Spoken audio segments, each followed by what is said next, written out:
जय भीम साथियों। तो जैसा कि आज के फेसबुक लाइव में मुद्दा है आरक्षण और जाति व्यवस्था। आपने फेसबुक लाइव का मेरा ऐड देखा होगा, पोस्टर देखा होगा। उसमें सारे तथ्यों को परखने के बाद हम इस नतीजे पर पहुँचे, जो चारों तरफ से एक डिमांड भी है और लॉ लीगल पोजीशन देख के और पूरे समाज की ऐतिहासिक पृष्ठभूमि को पढ़ने के बाद हम पाते हैं कि आरक्षण तब तक, जाति जब तक। तो जब तक जाति रहेगी तब तक आरक्षण रहेगा। आइए तो इस मुद्दे पर थोड़ी सी विवेचना की जाए कि इस निष्कर्ष पर पहुंचने के लिए ऐसे कौन से तथ्य थे जिनको हम लोगों ने परखा, जांचा, और उसके बाद हम लोग कुछ देर बात करेंगे आरक्षण और जाति पर, और उसके बाद जो सवाल हमारे दर्शक आज फेसबुक लाइव से जो जुड़े हैं वो जो सवाल पूछेंगे उनके हम लोग जवाब देंगे। तो शुरुआत करते हैं। आरक्षण का अधिकार क्या है? तो मैं समझता हूं कि जब हम अपने देश के इतिहास को पढ़ते हैं, वैदिक काल से लेकर अब तक, तो हम पाते हैं कि वेदों के आधार पे, पुराण के आधार पे, मनुस्मृति के आधार पे जो समाज को चार भागों में बांटकर और उसके बाद जो शूद्र और अतिशूद्र बनाकर एक बहुत बड़े वर्ग को, जिसकी जनसंख्या लगभग 80% है, उसको जातिगत आधार पर पढ़ने लिखने से वंचित रखा, जातिगत आधार पर उसको जमीन जायदाद से, प्रॉपर्टी से वंचित रखा, और जातिगत आधार पर ही उसको व्यापार करने से भी वंचित रखा, जिसकी वजह से हजारों साल की गुलामी की वजह से हजारों साल तक पढ़ने लिखने पर, व्यापार पर, पूंजी पर प्रतिबंध लगने की वजह से 80% लोग देश के इतने ज़्यादा पिछड़ गए कि जब भारत के देश की आज़ादी की शुरुआत, चर्चा शुरू हुई, जब भारत में साइमन कमीशन आया और उसके सामने विभिन्न जाति धर्म के लोगों ने अपने अपने समाज की पृष्ठभूमि को रखा, और उसके बाद राउंड टेबल कॉन्फ्रेंसेस के माध्यम से सभी ने अपने अपने समाज के हक और अधिकार की बात की, जिसकी वजह से एक कम्युनल अवार्ड हमारे लोगों को बाबा साहेब के अथक प्रयास से मिला। और उसके बाद कम्युनल अवार्ड के खिलाफ गांधी जी अनशन पर बैठ गए, और एक समय ऐसा आया कि उनकी स्थिति बहुत बिगड़ती चली गई। उधर डॉक्टर बाबा साहेब अम्बेडकर पर लगातार यह दबाव बढ़ता चला गया कि अगर गांधी जी की जान चली गई तो आपके पूरे समाज को जड़मूल खत्म कर दिया जाएगा, सबकी हत्या कर दी जाएगी। दबाव इस हद तक बन गया कि अपने समाज के हक और अधिकार की वो लड़ाई, जिसमें डॉक्टर बाबा साहेब अम्बेडकर ने पूरे समाज के लिए पृथक निर्वाचन मांगने की बात की थी, और जिसको बड़े लंबे पर्सुएशन के बाद, राउंड टेबल कॉन्फ्रेंस 1, 2 और 3 के बाद इंग्लैंड की सरकार ने स्वीकार कर लिया था, जिसकी वजह से कम्युनल अवार्ड मिला। और उस कम्युनल अवार्ड के माध्यम से विभिन्न जाति धर्म के लोगों को अलग अलग प्रकार के अधिकार मिलने थे, जिसमें हमें पृथक निर्वाचन क्षेत्र मिलने की बात लगभग तय हो गई थी, जिसके खिलाफ गांधी जी अनशन पर बैठे थे। और अल्टीमेटली जब उनकी स्थिति बिल्कुल खतरनाक हो गई और बाबा साहब पे लगातार दबाव बढ़ते चला गया, इस हद तक बढ़ गया कि अगर गांधी जी मर गए तो पूरे समाज को खत्म कर दिया जाएगा। अल्टीमेटली डॉक्टर बाबा साहब अम्बेडकर के दबाव में बड़े दुखी मन से ये समझौता करना पड़ा, जो 24 सितंबर 1932 को हुआ, जिसको हम पूना पैक्ट के नाम से इतिहास में जानते हैं। लेकिन साथियों, उसके बाद जब भारत आज़ाद हुआ, भारत का संविधान मिला, संविधान के माध्यम से सबको पढ़ने लिखने का अधिकार, सरकारी नौकरियों में आगे आने का अधिकार, शिक्षण संस्थानों में रिजर्वेशन, और जो भारत की संसद है, लोकसभा, राज्यसभा, और उसके साथ साथ जो लेजिस्लेटिव असेंबलीज हैं, उसके अंदर रिजर्वेशन मिला। लेकिन अभी रिजर्वेशन मिले हुए 70 साल भी नहीं हुए। 70 साल तो छोड़िए, जब रिजर्वेशन मिले हुए केवल लगभग 40 साल हुए थे, तभी से लगातार एक के बाद एक हमारे इस आरक्षण पर हमला होना शुरू हो गया था। उसके बाद कई जजमेंट्स आए, कुछ जजमेंट्स रिजर्वेशन के खिलाफ आए, जैसे Indira Sahni versus union of India ने एक तरफ ओबीसी को रिजर्वेशन तो दिया, लेकिन साथ ही साथ SC ST के रिजर्वेशन पे हमला भी कर दिया। और इसके साथ साथ उन्होंने कुछ ऐसी व्यवस्था कर दी जिसकी वजह से हमारे लोग, सीनियरिटी लिस्ट बड़ी गड़बड़ा गई, कई प्रकार के ऑफिस मेमोरेंडम्स आए, उसके बाद बड़े धरने प्रदर्शन समाज को करने पड़े, और बड़े लंबे धरने प्रदर्शन के बाद केंद्र सरकार पर प्रेशर बना और उन्होंने सन 2000 में 85th अमेंडमेंट आया, उससे पहले 82 अमेंडमेंट आया, जिसके माध्यम से समाज को सीनियरिटी लिस्ट के साथ साथ प्रमोशन में भी रिजर्वेशन सुनिश्चित हुआ। लेकिन उसके बाद समय समय पर वो चैलेंज होता चला गया।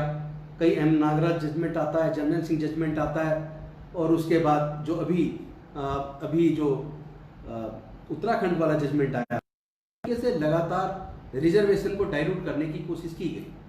लेकिन इससे पहले मैं आता हूं कि रिजर्वेशन बेसिकली है कितने प्रकार का। रिजर्वेशन मैं समझता हूं 2 प्रकार का है। एक रिजर्वेशन जो धर्म के आधार पर, शास्त्रों के द्वारा, वेद के द्वारा कुछ पर्टिकुलर जातियों को मिला, जैसे पढ़ाने का काम, पूजा पाठ का काम, वो सारा का सारा पर्टिकुलर एक जाति को मिल गया।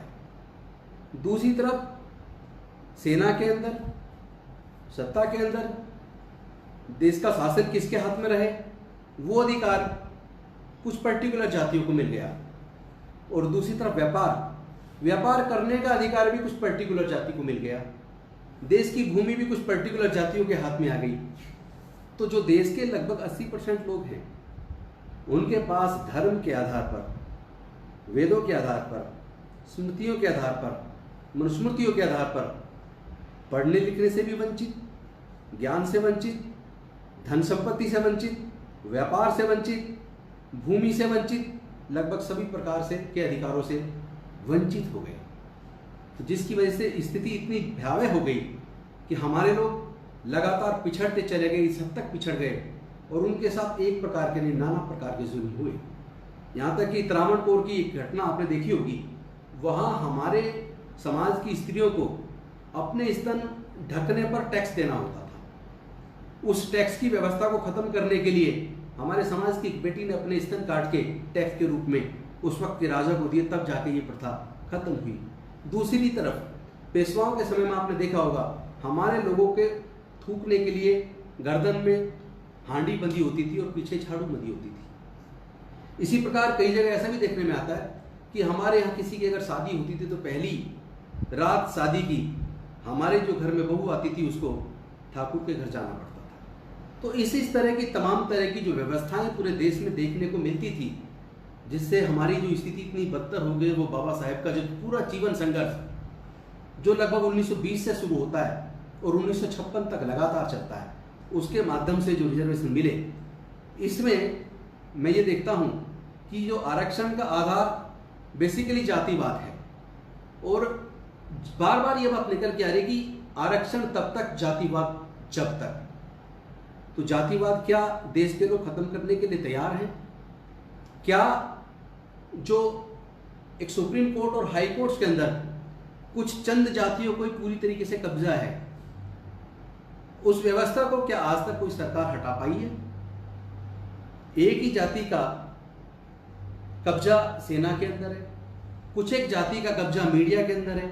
तो अगर देखा जाए तो चंद जातियों का पूरे देश की सभी संस्थानों पर, सभी व्यापार पर, सभी इंडस्ट्रीज पर, सभी बड़े प्राइवेट हॉस्पिटल्स पर, प्राइवेट कॉलेजेस पर, सभी जगह कुछ चंद जातियों का कब्जा है। तो क्या वहाँ रिजर्वेशन लागू है? जवाब आप जानते हैं, वहाँ रिजर्वेशन लागू नहीं है। अब मैं सिलसिलेवार आगे बढ़ता हूँ कि एक आरक्षण है जो संवैधानिक संवैधानिक आधार पर मिला, लेकिन दूसरा एक आरक्षण है जो वैदिक आधार पर मिला। एक आरक्षण जो घोषित आरक्षण है, दूसरा आरक्षण जो अघोषित आरक्षण है। जैसे कोलिजियम के माध्यम से माननीय हाईकोर्ट और माननीय सर्वोच्च न्यायालय में जजेस बनते हैं, क्या उसका कोई रिटन टेस्ट होता है?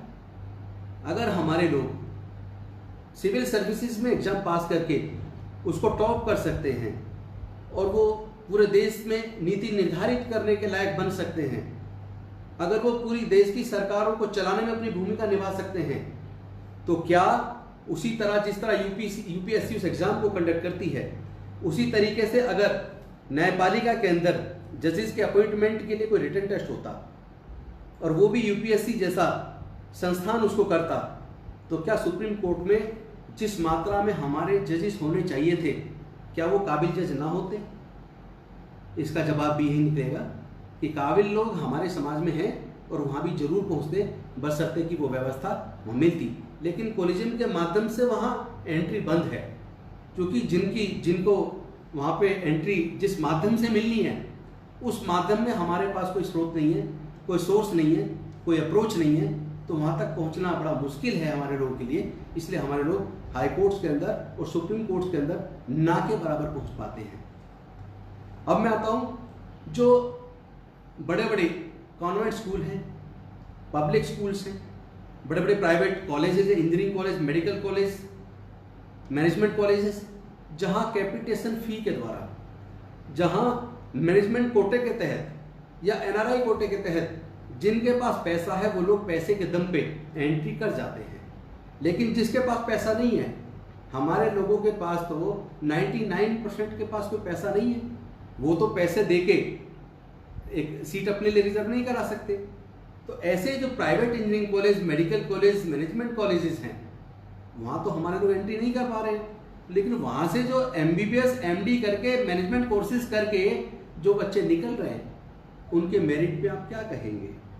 मैं पूछना चाहता हूँ, कई बार एक सवाल पैदा होता है, लोग कहते हैं कि ये काबिल लोग नहीं है, आरक्षण की वजह से एफिशिएंसी गिर रही है। लेकिन मैं कुछ आंकड़े आप सबके सामने रखना चाहता हूँ।